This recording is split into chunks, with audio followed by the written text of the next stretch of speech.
Cycle পরিবেশ বান্ধব যান। বেশ কিছু মানুষ আজও চেষ্টা চালিয়ে যাচ্ছে সাইকেলের মাধ্যমে পরিবেশের সচেতনতা বৃদ্ধিতে।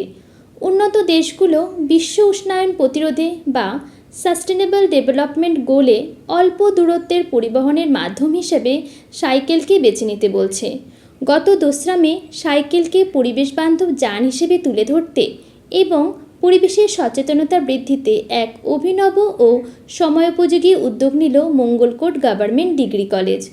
পূর্ব বর্ধমান জেলার একটি সুপরিচিত সাইক্লিং ক্লাবের সঙ্গে কলেজ কর্তৃপক্ষ একটি মৌ চুক্তি স্বাক্ষর করেছে। ন্যাকের নির্ধারিত নিয়ম মেনে এটি একটি রাজ্যের প্রথম সরকারি কলেজ যারা এই ধরনের একটি পরিবেশকেন্দ্রিক চুক্তিতে অংশগ্রহণ করল।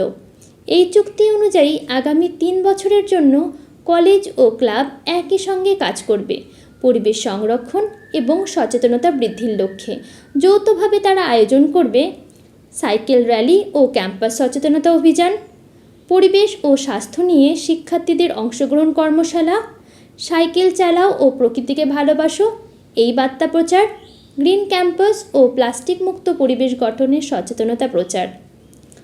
কলেজ অধ্যক্ষ বলেন, এই চুক্তি শিক্ষার্থীদের মধ্যে পরিবেশ দূষণের দায়বদ্ধতা ও সচেতনতা বৃদ্ধির এক যুগান্তকারী পদক্ষেপ। পরবর্তী পর্যায়ে এই পদক্ষেপ অন্যান্য শিক্ষা প্রতিষ্ঠানের জন্য একটি প্রেরণা হয়ে উঠবে বলে তিনি আশা করেন। সন্দীপন সরকার ও পার্থপ্রতিম মিত্রের প্রয়াসে এই সাফল্য এসেছে। আরও অনেক এগিয়ে চলুক পূর্ব বর্ধমানের সাইক্লিং ক্লাব। অনেক অভিনন্দন তাদের এই প্রয়াসকে।